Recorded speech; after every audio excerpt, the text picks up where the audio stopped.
শ্রাবণ ধারায় এত চেনা কি খুঁজে পাও যা আমার মাঝে নেই, এক বিন্দু পরিমাণও আমার।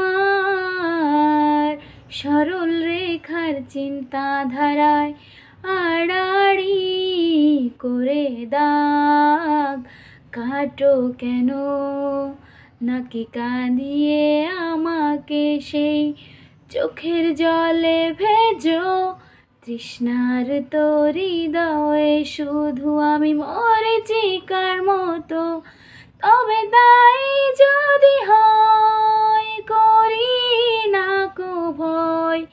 যার আধার রাত ঘনিয়ে হবে সূর্যোদয়, আমি ভেবে নিলাম তুমি সেই লাল গোলাপ, যার নিরন্তর পাহারা দেয় এক কাঁটার বাগান। ও